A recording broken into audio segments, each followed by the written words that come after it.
সামাজিক যাত্রাপালা। আজকে আছে পৌষ সংক্রান্তি। আর পৌষ সংক্রান্তি তোমরা কোথায় ঘুরতে যাচ্ছ বলো তো? হয়ে পড়েছে। আর আমি কোথায় যাচ্ছি না তো, এখন বলবো, রাস্তায় বলবো। তো দেখো কোথায় চলে এসেছি। বাড়ি থেকে বেরোলাম, ভাবলাম ঘুরতে যাব, কিন্তু না, চলে এলাম মেজদির বাড়িতে। সেই ঐতিহাসিক মুহূর্ত, যখনই বলি ঘুরতে যাবো তখনই দিদি আমার লেট করে। মেজদির বাড়ি থেকে বেরিয়ে এসেছি, মেজদিরা বেরিয়ে গেল, অথচ আমরা দাঁড়িয়ে আছি। মারা অটোতে যাচ্ছে আর আমরা যাচ্ছি। তো অনেক বাধা অতিক্রম করে এখন চলে এসেছি আমরা মেন গেটের কাছে। সৌলার যে মেন গেট করেছে, এই যে আমি আছি এখানে, বাবা তো অটোতে আছে আর আমি দিদি সবাই পেছনে আছি। দিদিরা যদি আমার সামনে আছে, আমি তো কিছু করতে চলে যাচ্ছি।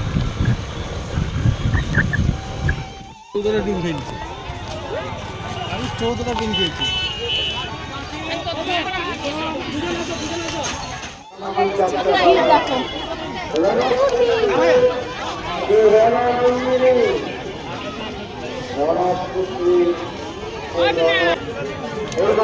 মেলায় একটা কি ভালো বলতো, শুধু খাবার জিনিস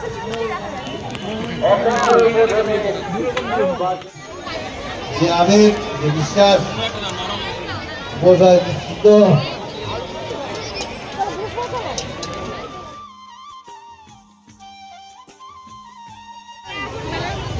প্রচুর ভিড়, ঠাকুরের কাছে দেখতেই পাচ্ছেন। আগে দূর থেকে দর্শন করে এলাম, আর ভেতরে যাওয়া যাবে না এই ভিড়ের মধ্যে।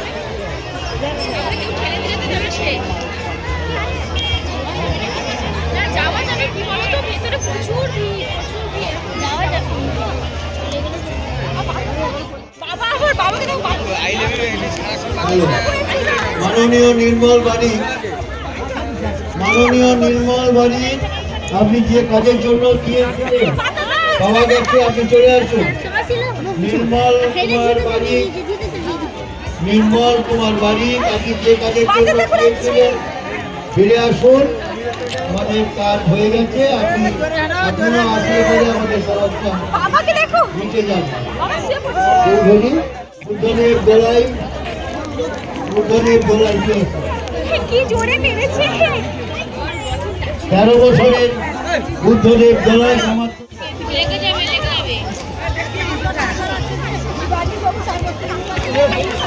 পৌলা মেলা বলতে এটা হলো গঙ্গা মেলা।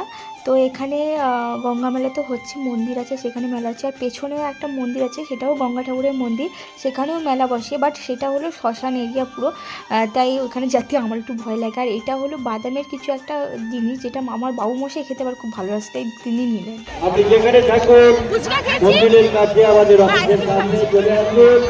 আপনার মা অপেক্ষা করছে। এত ভিড়, বাবাকে তো খুঁজে পাচ্ছিলাম না, বাবা চলে গেছে। তারপর অনেক পরে বাবা এলো, অপেক্ষা কি মাইকটা চলে যাচ্ছে তো?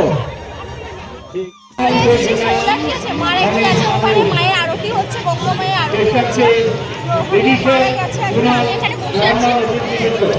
ওখানে এখন আরতি শুরু হচ্ছে, তাই আর আর আমি এত পরে এসেছি, আমার বড় বেচার গলা বিরক্তিকর লাগছে। আর এই জায়গাটায় যে আমরা বসছি, এই যে স্পটটা, এখানে কিন্তু হয় এই যাত্রা হোক, অনুষ্ঠান হোক, এটা একটা মঞ্চ, আই ডোন্ট নো, আমি জানি না।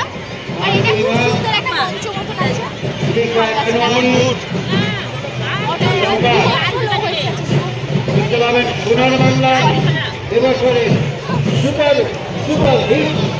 সামাজিক যাত্রাপালা।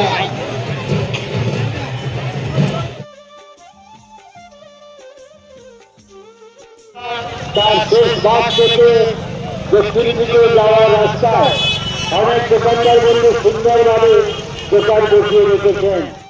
আরে বাবা কি বলবো, ষোলবেলায় ঘুরতে এসেছি, এত ভিড়। তারপর দিন আমরা যখন বেরোই, কি ভিড় তোমাদের কি বলবো, মারাত্মক লেভেলে ভিড়। আমরা ভিড়টা কাটিয়ে এসে এটা ফাঁকা রাস্তায় দাঁড়িয়ে আছি, দিদিরা আটকে গেছে ভিড়ের মধ্যে। মা তো অটোর মধ্যেই বসে আছে, তার অটো আর এগোচ্ছে না। মা যে অটোয় বসছে, সে অটো এগোচ্ছে না, ভিড়ের মধ্যেই ফেসে গেছে অটোটা। হা করে দাঁড়িয়ে আছি রাস্তায়, চেয়ে দাঁড়িয়ে আছি। তোলা থেকে ঘুরে এসেছি, ঠিক আছে, এটা আমরা দিদির বাড়িতে আছি।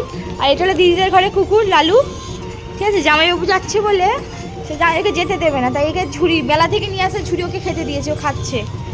অবশ্যই এটা ইঞ্জেকশন করানো নেই, তাই একটু রিস্কি ব্যাপার। এই দিদিকে দেখো, দিদি কেমন করছে দেখো। হ্যাঁ দিদিকে দেখো, দিদি থেকে যেতে দিবে না কোথাও। এই হয়েছে এরা ঘরে ঢুকে আসছে, আমি ওর ছাদে এখানে দাঁড়িয়ে লাগবে।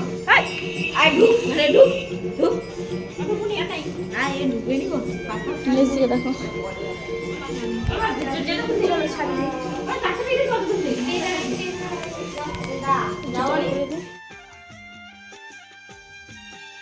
এই দেখো এখানে আছে কষা মাংস, এই যে কষা মাংস আছে। এটা কি আবার মেয়েদের হাতে আছে রান্না, দারুণ দেখা।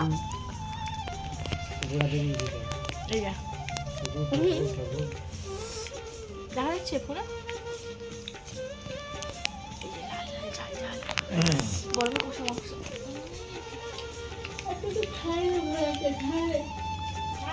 ঠিক ষোলোমেলা যেতে হলে আমার দিদির বাড়ির সামনে যেতে হবে, আর দিদির বাড়ির সামনে দিয়ে আসতে হবে। দেন সেই জন্য আসার সময় দিদির বাড়িতে একটু ঢুকে গেছিলাম, আর দিদি বলে এসছি যখন রাতে ডিনারটা এখান থেকে করে যা। তাই দিদির বাড়িতে রাতের বেলা আলু ভাজা করেছিল, বেগুন ভাজা করেছিল, আর ছিল গরম গরম মাংস। আর এই ঠান্ডায় আলু বেগুন ভাজা কিছুই লাগে না, এই ঠান্ডায় গরম গরম ভাত আর মাংস পুরো জমে ক্ষীর। এইটা খেয়ে আমরা বাড়ি চলে এসেছি আর ভিডিও করা ভুলে গেছি। তো আজকে